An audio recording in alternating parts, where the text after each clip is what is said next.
ಹೆಣ್ಮಕ್ಕಳನ್ನ ಅತ್ಯಾಚಾರಗೈದು ಕೊಲೆ ಮಾಡುವ ಕಿರಾತಕರನ್ನ ಕಂಡಲ್ಲಿ ಗುಂಡಿಕ್ಕಿ ಸಾಯಿಸಬೇಕು. ಅಂತವರಿಗೆ ಬದುಕುವ ಯಾವುದೇ ಹಕ್ಕಿಲ್ಲ ಎಂದು ಮಾಜಿ ಕಾರ್ಪೊರೇಟರ್ ಕಾಂಗ್ರೆಸ್ ನಾಯಕಿ ಪ್ರತಿಭಾ ಕುಲಾಯಿ ಗುಡುಕಿದ್ದಾರೆ. ಮಂಗಳೂರು ಕಾಂಗ್ರೆಸ್ ಭವನದಲ್ಲಿ ಸುದ್ದಿಗೋಷ್ಠಿಯಲ್ಲಿ ಮಾತನಾಡಿದ ಪ್ರತಿಭಾ ಕುಲಾಯಿ, ಜಿಲ್ಲೆಯಲ್ಲಿ 20 ದಿನಗಳ ಹಿಂದೆ 2 ವರ್ಷದ ಹೆಣ್ಣು ಮಗುವನ್ನ ಅತ್ಯಾಚಾರ ಮಾಡಿ ಕೊಲೆಗೈಯುವ ಯತ್ನವನ್ನ ನಡೆಸಲಾಗಿತ್ತು. ಆಗ ನಾವ್ಯಾರು ಪ್ರತಿಭಟನೆಯನ್ನ ಮಾಡಿಲ್ಲ.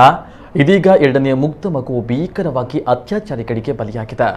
ನಾವು ಧ್ವನಿ ಎತ್ತದಿದ್ದರೆ ಇನ್ನಷ್ಟು ಹೆಣ್ಣು ಮಕ್ಕಳು ಬಲಿಯಾಗುವ ಸಾಧ್ಯತೆ ಇದೆ ಎಂದು ಆತಂಕವನ್ನು ವ್ಯಕ್ತಪಡಿಸಿದರು. ಉಳಾಯಿಬೆಟ್ಟುವಿನ ಪರಾರಿಯಲ್ಲಿ 8 ವರ್ಷದ ಬಾಲಕಿಯನ್ನ ಅತ್ಯಾಚಾರ ನಡೆಸಿ ಕೊಲೆಗೈದವರನ್ನ ಬಂಧಿಸಿದ ಪೊಲೀಸ್ ಕಮಿಷನರ್ ಹಾಗೂ ತಂಡವನ್ನು ಅಭಿನಂದಿಸುತ್ತೇನೆ.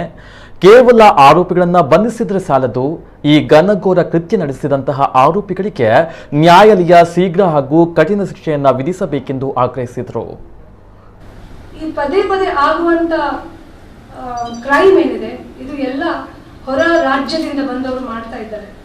ಯಾಕೆಂದ್ರೆ ನಮ್ಗೆ ಇವರ ಮೇಲೆ ಅಕೌಂಟಬಿಲಿಟಿ ಇಲ್ಲ. ಇವರು ಎಲ್ಲಿ ಕೆಲಸ ಮಾಡ್ತಾ ಇದ್ದಾರೆ, ಇವತ್ತು ಅವರ ಒಟ್ಟಿಗೆ ಇರುವ ಮಕ್ಕಳನ್ನೇ ರೇಪ್ ಮಾಡಿ ಮಾಡ್ತಾ ಇದ್ದಾರೆ. ನಾಳೆ ನಮ್ಮ ಮಕ್ಕಳಿಗೆ ಇದೇ ಪರಿಸ್ಥಿತಿ ಬರ್ಬೋದು. ಮಕ್ಕಳು ಎಲ್ಲರೂ ಒಂದೇ.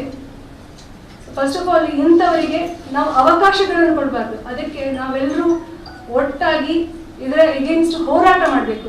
ಈಗ ಅವರನ್ನು ಹಿಡಿದಿದ್ದಾರೆ, ಯಾರು ವಕೀಲರು ಈ ಕೇಸನ್ನು ತಗೊಳ್ಬಾರ್ದು. ಫಸ್ಟ್ ಆಫ್ ಆಲ್ ಇಂಥವರಿಗೆ ಯಾವ ರೀತಿಯ ರಕ್ಷಣೆ ಕೊಡಬಾರ್ದು. ಇದು ಒಂದು ಮಾದರಿಯಾಗಿರ್ಬೇಕು. ಯಾಕಂದ್ರೆ ಖಂಡಿತವಾಗಿ ಆ ಹುಡುಗಿಗೆ ನ್ಯಾಯ ಕೊಡಿ ಅಂತ ಹೇಳುವ ಪರಿಸ್ಥಿತಿಯಲ್ಲಿ ನಾವಿಲ್ಲ. ಯಾಕಂದ್ರೆ ಹುಡುಗಿಯೇ ಇಲ್ಲ, ಆ ಮಗುವೇ ಇಲ್ಲ. ನಾವು ಪ್ರತಿ ಸಲ ಒಂದು ಹೆಣ್ಣು ಮಗುವಿನ ಮೇಲೆ ಅತ್ಯಾಚಾರ ಆದಾಗ ಅಥವಾ ಹೆಣ್ಮಕ್ಳ ಮೇಲೆ ಅತ್ಯಾಚಾರ ಆದಾಗ ವಿ ನೀಡ್ ಜಸ್ಟಿಸ್ ಅಂತ ಹೇಳಿ ಬರ್ತೇವೆ. We know need justice. ಯಾರು ಸತ್ತು ಹೋಗಿದ್ದಾರೆ ಅವ್ರಿಗೆ ಜಸ್ಟಿಸ್ ಬೇಡ, ಅವ್ರು ಹೋಗಿ ಆಗಿದೆ. ಜಸ್ಟಿಸ್ ಇನ್ನು ಬೇಕು ಯಾರಿಗೆ ಅಂದ್ರೆ ನಮ್ಮಂತ ಉಳಿದಿದ್ದ ಹೆಣ್ಣು ಮಕ್ಕಳು ಯಾರಿದ್ದಾರೆ, ಸಣ್ಣ ಮಕ್ಕಳು ಯಾರಿದ್ದಾರೆ, ಮಹಿಳೆಯರು ಯಾರಿದ್ದಾರೆ, ಅವರಿಗೆ ಜಸ್ಟಿಸ್ ಬೇಕು. ಇಂಥ ಕೃತ್ಯ ಮತ್ತೆ ಬೇರೆ ಮಕ್ಕಳೊಟ್ಟಿಗೆ ನಡೀಬಾರ್ದು. ಅದಕ್ಕಾಗಿ ನಾವು ಒಂದು ಸ್ಟ್ಯಾಂಡ್ ಅನ್ನು ತಗೊಳ್ಬೇಕು. ಇನ್ನು ಜಿಲ್ಲಾ ಆಡಳಿತಕ್ಕೆ ದೊಡ್ಡ ಜವಾಬ್ದಾರಿ ಇದೆ. ಯಾಕೆಂದ್ರೆ ಇದೊಂದು ತಲೆ ತಗ್ಗಿಸುವಂತ ಕೆಲಸ ನಮ್ಮ ಜಿಲ್ಲೆಯಲ್ಲಿ ಆಗಿದೆ.